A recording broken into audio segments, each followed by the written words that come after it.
Hi, Heather Mattingly here. This is my video response for our question for our assignment this week on how important do we feel like it is to integrate technology into our curriculum.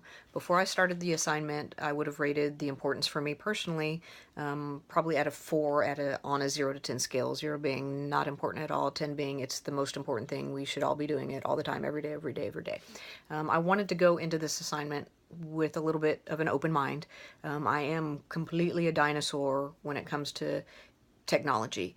My poor IT department, because I contact them all the time because I can't do simple things like make my computer turn on. And so the thought of integrating technology that's out there now into the curriculum that I'm doing is overwhelming, and I'll get to that as a barrier here in a little bit. But I do think it's important that we look at what we're teaching, we look at our curriculum to see if it's effective. In Chapter 3, Jacob gives a quote from the Australian Curriculum Studies Association, and the quote asks if the country's learners are prepared to leave school and function independently in the actual world that they will encounter. And that is a brilliant question that we should ask every time we look at what it is that we're doing.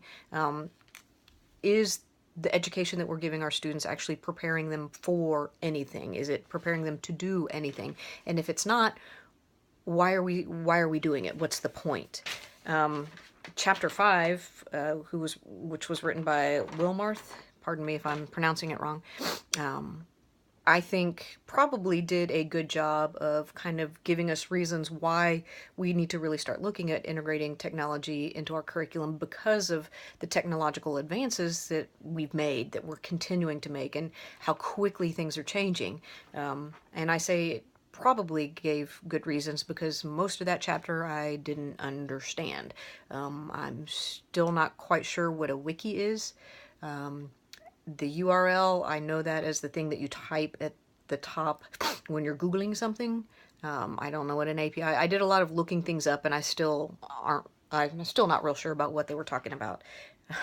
Which kind of leads me to more points about integrating technology into the classroom. It's got to be thoughtfully done, but for a barrier, the digital disconnect that they talk about, that Jacob talks about in Chapter 3, or in Chapter 8, the media literacy chapter, which I really, really liked, talks about the digital disconnect that exists between the knowledge base that the students are coming in with for media and technology and the knowledge base that the instructors have, and that gap is big. And for some of us, it's huge. For some of us, it's like the Grand Canyon times 10. That would be me. And so while I think it's important, and I think it needs, because technology is so inherent in everything that the kids that are growing up these days are doing, that yeah, I do think it's appropriate to try to put it into our curriculum, but it really needs to be thoughtfully done. It doesn't need to be just a box checked. Look, we made a video, check, we are using technology, aren't we awesome? Which is where that whole curriculum revision and analysis comes in. There was, in Chapter 4, Jacob talks about when you're doing a curriculum analysis, it needs to be not just your program, your department. It should be multi-departmental, multidisciplinary, because that's going to give you better perspective. You need to, and personally, you need to seek feedback from others outside of what it is that you do, and you need to be able to receive constructive feedback about what you're doing. But back to the thought of the technology in the classroom, for me personally, probably my biggest barrier. There's a lot of barriers out there, and I'll touch on them quickly because I'm already at the 4-minute, 10-second mark, and we were supposed to end in 3 minutes. I can't do it. I've tried. This is like my 15th take. For me, the biggest barrier is that digital gap. It is overwhelming for me to think about how much time, effort, and energy it would take to even be halfway as literate as some of the students in my classrooms are with the technology that they do. And there's not enough hours in the day. You guys know, you guys are educators. It doesn't end when you walk out of the classroom at 5 or 6 o'clock in the evening. You're prepping for the next day.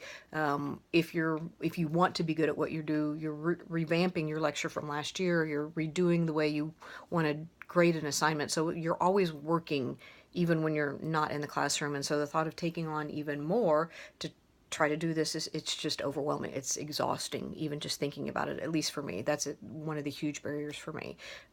Is there ways to work around that barrier? Absolutely. My college actually offers professional development in, you know, technology and that kind of stuff. So I could seek it out. It's just finding the time.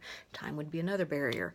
A second big barrier that I see is the whole media literacy part.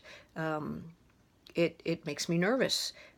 For me personally, putting information on YouTube because of all the horror stories that you hear. It makes me nervous for the students who are young and they're not fully myelinated to the prefrontal cortex, so their judgment is not what an adult's is.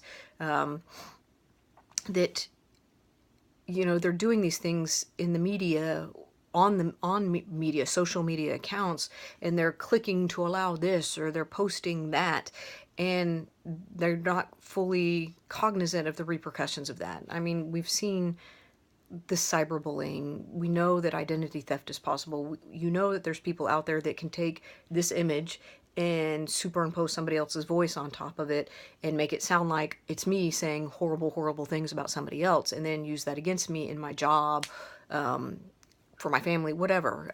So a student decides that they don't like a grade that they got, and they find this, and they try to turn things around to use it against me. So that type of thing. I think if we do integrate technology, that absolutely the media literacy needs to be a component of it. And then we get back into the whole time issue.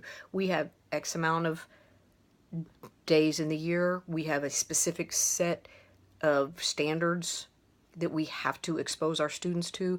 And so adding all these new things adds more new things, which eats up more time.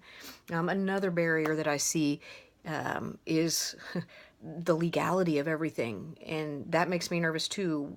The legal system hasn't caught up with all the stuff that can go wrong. There's no laws for some of this stuff yet. Not to mention the whole FERPA issues that could be violated, whether intentionally or unintentionally, or ADA compliance issues. If I post a video in my learning management tool for my students, even if I don't have a single student in my class that has any type of ADA issues, I have to make sure that that video is transcribed. I was told by my IT department, by the ADA people in my college, that I can't just rely on an external source to do closed captioning for me, like YouTube's, because it makes mistakes. And if there's mistakes in the captioning, then technically we're not following ADA guidelines for our students. And so that is in the back of my head. How does this all wrap together if I use videos in my classroom of myself, or I have my students make videos, and then I want to use that as teaching tools in future semesters because they were awesome videos, and I post them for my students to see, but they're not captioned because then it falls outside of ADA compliance. There's lots of questions. I'm at 8.5 minutes. I'm going to go ahead and stop now. Thank you. I will probably write more on the blackboard because I have lots of thoughts on this. But sorry that I went way over 3 minutes. I've tried. This is like my 10th time doing this.